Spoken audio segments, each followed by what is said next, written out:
So a lot of the stuff we do here is tooling design. So we take customer specifications of how a part needs to be thermally tested, how it needs to be soldered together, how it needs to be glued together, how the pipes need to be flattened.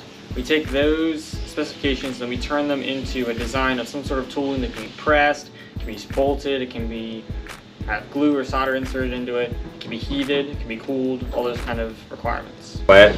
So we start from getting the project, evaluating what we need to make the project happen, and we also do the programming, we do the manufacturing, we do top to bottom, we even do the packaging, and we even do the cleaning of the part. We also do inspection. So in Apogee, you get from the top to bottom. Yeah, so I'm an engineering intern at Apogee, so it's a bit of a different role than a project engineer. So what I do is I mainly help to kind of operate the CNC machines. I don't do as much of the programming and designing. So the main operation that I run is a project that we make cooling parts for the satellites that will then go up, and so I run the CNC machine, and by running it I mean I load and unload the parts as they are finished.